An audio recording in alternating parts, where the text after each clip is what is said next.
Bom, vamos lá. Existe uma diferença bastante grande, talvez gritante, entre como os ricos pensam sobre o dinheiro, como a maioria das pessoas pensam sobre. Mas claro, fazer um adendo logo na largada do vídeo. Aqui a gente está falando daquelas pessoas que construíram riqueza, né?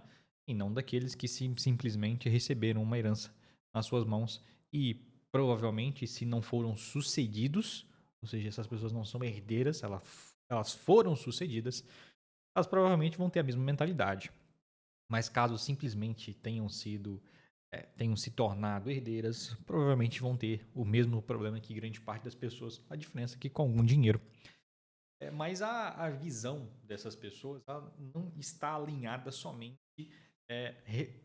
no que se fala sobre dinheiro, né? Mas como alocar, como decidir, como tomar decisões costumeiras da vida de forma mais inteligente. E claro, eventualmente, você pode estar num momento de riqueza, no momento em que seu patrimônio está sendo construído, mas não está com a clareza que é necessária, a clareza dos pontos que eu vou trazer dentro desse vídeo. Eu espero que eventualmente eu possa te ajudar de alguma forma. E mais um adendo, de novo, novamente, mais uma vez. Cabelo cortado. Eu tô vendo que você tá assistindo. Eu tô vendo que você tá gostando. Eu tô vendo que você tá até curtindo, mas não tá se inscrevendo. Então, faça a gentileza aí, por favor. E toda ajuda é bem-vinda. E sugestões de melhorias, sugestões de temas para serem gravados são muito bem-vindos. Só comentar aqui abaixo e diga aí o que você está achando dos vídeos que eu estou publicando. Mas vamos lá, vamos falar sobre o que interessa. Abrir meu roteiro para não me perder como de costume, porque senão isso aqui vira bagunça. O ponto principal, eu acho que quando a gente tem um determinado patrimônio e a gente constrói uma determinada riqueza, eu estou nessa fase de construção, não cheguei lá ainda, né? Cheguei à frente de muitas pessoas, mas ainda há muito o que ser construído. As pessoas pensam primeiro em proteção e não em multiplicação. É muito comum quando a gente vê pessoas na trajetória inicial de investimentos, elas sempre perguntam, e provavelmente você já fez essa pergunta: Rodrigo, onde eu invisto? Então, qual que é o investimento com melhor rentabilidade? Então, o pensamento sempre vem em que primeiro?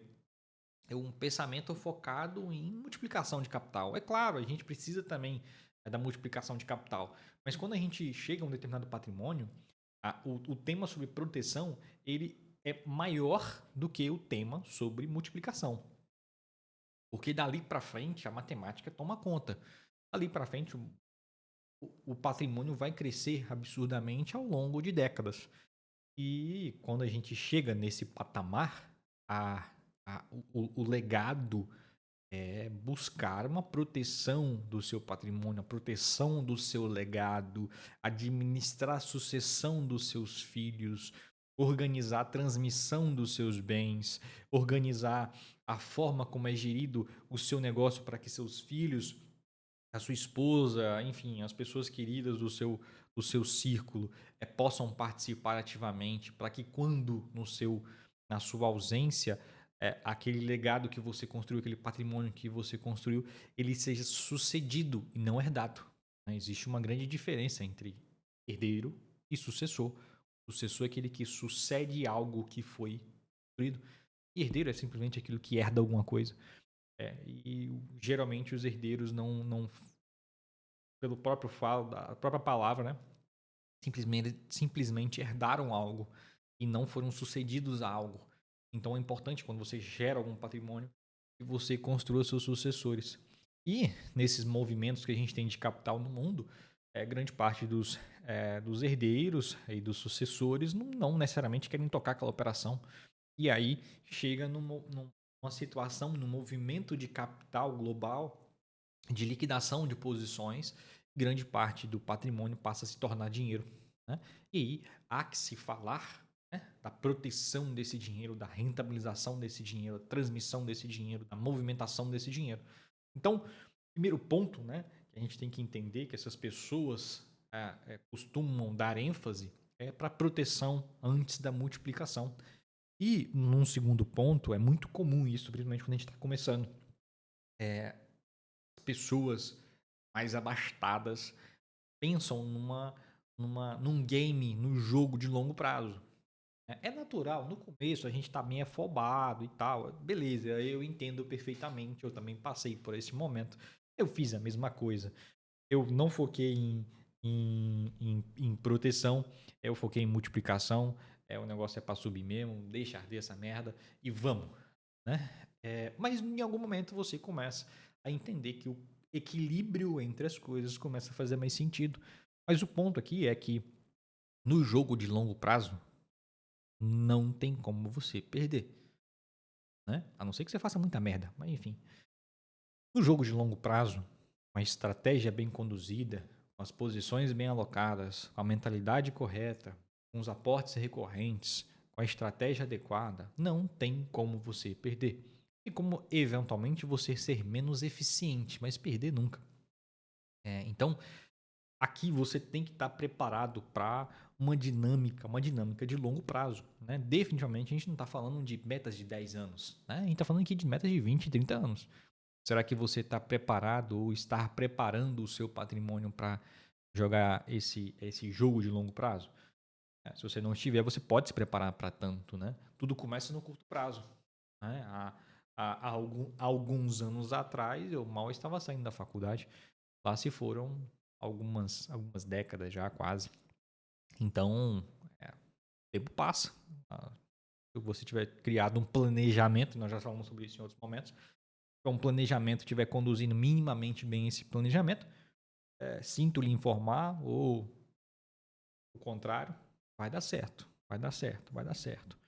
E nós temos um terceiro ponto que eu acho que é bastante interessante. A gente está começando, é normal isso. Vou reforçar, é normal. A gente foca mais no ativo e não na estratégia. Então, qual é a ação do momento? Né? Qual que é o fundo imobiliário do momento? Qual que é o fundo do momento? Aí você tem, claro, a manada sugerindo, quando o dólar sobe, por que você tem que ter investimentos dolarizados? É por isso que você tem que ter, porque o dólar está subindo. Grandes merda, depois que sobe. Aí quando a bolsa cai, é uma grande oportunidade de você investir na bolsa. Meu Deus do céu, é a oportunidade do século. Cara, a gente está focando aqui em ativos. É claro que, eventualmente, essas frases para que você seja trazido para um ativo, né? Eventualmente eu vou fazer alguma thumbnail falando sobre isso. Mas, claro, é uma forma de chamar a sua atenção. Mas no final do dia, no final de 30 anos, não foi o ativo, né? O ativo que fez mais sentido, o ativo que gerou mais renda, o ativo que, né? Foi a estratégia. E entre ativos e estratégia, nós temos que encontrar algum tipo de equilíbrio. E no final de 30 anos, o que conta é o equilíbrio de ativos que geram uma estratégia de proteção. E aí a gente volta lá atrás. Estratégia de proteção. Claro, momentos da vida, em momentos de construção de estratégias, de produtos, de planejamentos patrimoniais, planejamento de investimentos, eventualmente a gente vai identificar que aquele momento é uma oportunidade ímpar. E dentro da estratégia, eu defino reduzir um pouco esta alocação, aumentar um pouco desta alocação, dada a oportunidade que o mercado está me entregando. Então, entenda, estratégia. Dentro da estratégia, eu estou identificando que uma redução de um produto, a redução de um ativo, eu vou reduzir o que eu estou investindo aqui para investir mais aqui. Faz mais sentido porque naquele momento, né, está ocorrendo uma oportunidade ímpar de mercado. E aí, esses momentos vão acontecer muitas vezes, né? Eu já passei por algumas crises e eu pensava que aquela era a última. E no meio do caminho, a gente descobre que o fundo do poço tem um alçapão, dentro do alçapão tem um fundo do poço, dentro do fundo do poço tem um outro alçapão, e aí é uma infinidade. Isso é Brasil. E oportunidades sempre vão ocorrer. Né? E por isso que o foco na estratégia e o equilíbrio de ativos, né, gera uma estratégia, e a estratégia que vai te levar até lá, até onde você quer de fato chegar. Né? E um outro ponto que é super interessante aqui, voltando já, passando para um quarto ponto, é os ricos entendem que toda liquidez e rentabilidade são trocas. O que isso quer dizer, Rodrigo? Liquidez, geralmente, tem um tripé, né? Liquidez, risco e rentabilidade. Geralmente, essas coisas não se conversam. Quando algo é extremamente líquido, geralmente tem baixa rentabilidade, baixo risco. Quando algo é mais ilíquido, tende a ser mais arriscado com maior rentabilidade. Não quer dizer que seja.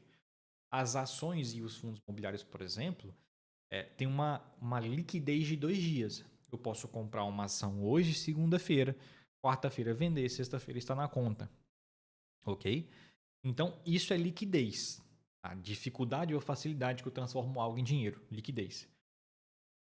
Mas o fato de eu ser muito líquido não quer dizer que eu tenho um baixo risco e uma baixa rentabilidade. No caso das ações e fundos imobiliários, por exemplo, eu tenho uma alta liquidez, um alto risco e uma rentabilidade que eu não consigo mensurar, mas pode ser muito alta, com base em benchmarks do passado. Então, liquidez, rentabilidade e risco são trocas. Você precisa, dentro da estratégia, encontrar um equilíbrio desse tripé para identificar o que faz mais sentido no seu planejamento de longo prazo, no seu planejamento de vida. E aí você adequa o tamanho das exposições, meu Deus do céu, o tamanho das exposições para adequar a estratégia de longo prazo. Eu quero mais ações, menos ações, eu não quero ações, eu quero mais fundos, eu quero menos fundos, eu quero renda fixa, quero indexados à inflação, indexados ao CDI, eu quero pré-fixado. Cara, qual que é o tamanho de cada posição? Esse tamanho de cada posição é definido pela estratégia. E quando você entende que liquidez e rentabilidade são trocas, né? Você começa a trazer equilíbrio para a cesta. Quando você traz equilíbrio para a cesta, as coisas começam a fazer mais sentido ao longo da vida. E claro, passando para um outro ponto, né? Informação sempre vai valer mais que o produto. Vamos lá, estamos em que ponto? Quinto ponto. Informação vale mais do que produto. Claro que, qual que é o melhor ativo dentro dos fundos imobiliários? Qual que é o melhor produto dentro dos fundos imobiliários? Sempre vão ter perguntas nesse sentido. Quem nunca se perguntou, qual que é o melhor fundo imobiliário? Informação vem sempre do produto. O que é o fundo imobiliário? Dentre os fundos imobiliários, nós temos listados. Eu conheci os gestores, eu conheci o histórico de gestão, eu conheci as pessoas que estão à frente daquele fundo imobiliário. Mesma coisa de ações. O que são ações? Ações nada mais são do que fração das empresas negociadas em bolsa. Por trás de trás de toda empresa, o que há? O que nós temos atrás de toda empresa? Pessoas. Via de regra, pessoas. Quem são as pessoas que estão fazendo a gestão de risco, gestão de crise, gestão de investimentos daquele negócio? Quem são as pessoas que estão à frente de determinado departamento? Como é que estão o histórico? Como é que é o histórico de rentabilidade desse papel? E eu não estou falando de ações, da oscilação da ação. Estou falando de receita, lucro, despesa operacional, despesa do... Cara, estou falando de tudo no modo geral. Como é que é o histórico dessa companhia e como é que essa companhia lida com o dinheiro, né? E como é que ela lida internamente com as suas tarefas. Então é muito mais sobre informação sobre produto do que produto em si. Todo produto em si é derivado, todo produto em si é derivado de informações. A soma das informações gera um produto. Então, se a soma das informações gera um produto, o que é mais importante, o produto ou as informações? Eita. Então, informação sempre vem na frente de produto. Claro que, eventualmente, nós vamos buscar dentro dos produtos daquela classe de ativo XPTO, qual que faz mais sentido adequada à minha estratégia de longo prazo. E a gente vai chegar a um coeficiente, vamos chegar a um resultado. Dentro desse resultado, a gente adequa a nossa estratégia. Dentro dessa estratégia, a gente conduz para o longo prazo. Sexto ponto. Patrimônio não é só sobre dinheiro. Fato. Né? Quando a gente vai adquirindo ao longo da vida patrimônio, a gente não está falando só sobre financeiro, né? Só sobre dinheiro, efetivamente, conta bancária. Ao longo da vida, nós estamos adquirindo consistentemente patrimônio. Empresas são patrimônio. Eu tenho lá, eu sou empresário, tenho participações numa empresa. Aquela empresa gera receita, aquela empresa gera receita, gera despesa. Aquelas despesas geram a soma de receitas e menos despesas vão gerar lá um lucro no final do ano. Aquela empresa vale alguma coisa. E aquele valor de alguma coisa também é patrimônio. O carro que você tem, a casa que você tem, né? Tudo isso é patrimônio. A soma de tudo aquilo que pode ser convertido em dinheiro é patrimônio. Marca pessoal, né? Ela tem uma marca. A empresa, ela tem o valor dela, do que está dentro dela, tá? Dentro de um fundo imobiliário, nós temos imóveis. Concorda comigo? Concorda. Mas se aquele fundo imobiliário, ou aquele shopping especificamente, ou aquele local especificamente, tem uma marca muito pujante, em que a marca faz com que as pessoas vão até aquele local, você vai concordar comigo que o imóvel tem um valor, a marca do imóvel tem outra. Portanto, marca também é patrimônio. Então, ao longo da vida, nós vamos constituindo uma série de patrimônios. E a forma como conduzir esses patrimônios é que, de fato, é a chave da coisa. Né? Então, nós precisamos saber como conduzir o patrimônio de forma adequada. Né? E aí nós temos estruturas societárias para serem conduzidas dentro do Brasil e fora do Brasil. Né? Então a gente fala de onshore e offshore. Onshore, a gente falando aqui de estruturas societárias brasileiras ali, empresas limitadas, sociedades anônimas, de modo geral. E aí nós podemos abrir holdings patrimoniais, holdings imobiliárias, holdings familiares, cada uma com a sua destinação, a razão de ser. E nós podemos abrir empresas fora do Brasil, né? Offshore, fora do continente. E aí, claro, cada offshore tem a sua razão de ser, a sua destinação de ser. Eu quero comprar imóveis nos Estados Unidos, então vou abrir uma estrutura empresarial nos Estados Unidos com a intenção de adquirir imóveis nos Estados Unidos. Né? Ou não, eu quero uma estrutura em outro lugar para que detenha a administração dos patrimônios globais. E aí, enfim, tem formas de fazer isso. E ao mesmo tempo, nós temos que nos atentar à sucessão. Se você tem filhos e filhas, é de bom tom imaginar que em algum momento o falecimento seu irá ocorrer. E aí você quer preparar as pessoas para tomarem o seu espaço ou simplesmente quer que elas resolvam do jeito que achar que tem que resolver? Acho que não, grande parte das pessoas quer proteger o legado. Nosso papel é exatamente esse, né? Buscar trazer eficiência para o legado patrimonial, proteger da melhor forma possível e auxiliar na condução da sucessão. E aí nós vamos ter economias tributárias, nós vamos ter otimização da carga, otimização da estrutura, otimização da governança familiar, enfim. E normalmente para esse vídeo falar sobre isso, mas eu posso trazer se vocês quiserem, comentem aqui. Então, por fim, certamente, é falar que a riqueza, né, ela tem várias dimensões, né? Riqueza de modo geral, patrimônio mundial, ele tem várias dimensões. E para cada dimensão, precisa saber como conduzir esse patrimônio. E à medida que você vai crescendo o seu patrimônio, aquela forma simples de receita menos despesa, sobra, investe, não funciona mais. É necessário que você crie em volta de si outras estruturas, né? Que você tenha outros conselheiros ao seu redor. Amador, né? Ser amador neste momento de vida já não faz mais sentido, vai dar merda. Então é possível que você tenha contadores de confiança, advogados de confiança, conselheiros patrimoniais de confiança, conselheiros internacionais de confiança. Cara, vocês podem ter uma pessoa que você concentra, que acaba sendo no meu caso, concentra a confiança, essa pessoa possui parceiros, possui pessoas dentro da estrutura que vai resolver o seu problema. É um pouco embolado, mas vamos lá.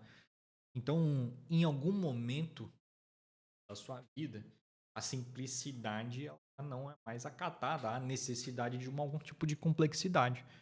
Então,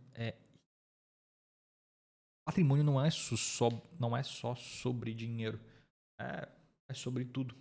E é necessário que você saiba lidar com isso. E por fim, o pensamento, né? O pensamento que te faz construir riqueza, pensamento que te fez construir riqueza, o pensamento que te fez chegar até aqui não é o mesmo, definitivamente não é o mesmo que te faz proteger e perpetuar o legado que você construiu. São mentalidades totalmente diferentes e ao longo da vida a gente vai amadurecendo esses pensamentos, eles vão se amadurecendo de pouco a pouco. No momento você está pensando mais em multiplicar, uma estratégia mais arriscada, de pouco a pouco você vai pensando mais em proteger, a gente vai desenvolvendo. Todo mundo passa por essa fase. Então, acho que o momento, a frase final é que a estratégia que te fez chegar aqui, eu sempre falo isso para os clientes, a estratégia que te fez chegar aqui não é a mesma estratégia de quando você vai chegar lá. Então, a estratégia para criar riqueza nunca é a mesma estratégia para proteger riqueza. E você precisa estar preparado para proteger. E será que você, de fato, está preparado para proteger seu patrimônio, as suas riquezas? E se você ainda está na fase de construção, você tem a estratégia, você tem o pensamento, você tem os meios, os caminhos corretos para te fazerem chegar lá? Tem a clareza, né, e a sabedoria para poder conseguir, de fato, chegar lá? Bom, nos próximos vídeos eu pretendo continuar abordando sobre o tema de várias outras formas. E se eu puder ajudar a transformar o pensamento, seja daqui para lá ou de lá para lá, né, ou chegar lá ou quando chegar lá, né, eu espero poder te ajudar. E se esse vídeo fez sentido para você, se inscreve no canal, pelo amor de Deus, se inscreve aí, filho. Qualquer comentário, se tá legal, o áudio ficou melhor, estão gostando, sugestões de temas são sempre muito bem-vindos. Por favor, podem fazer. Valeu, um abraço e até a próxima.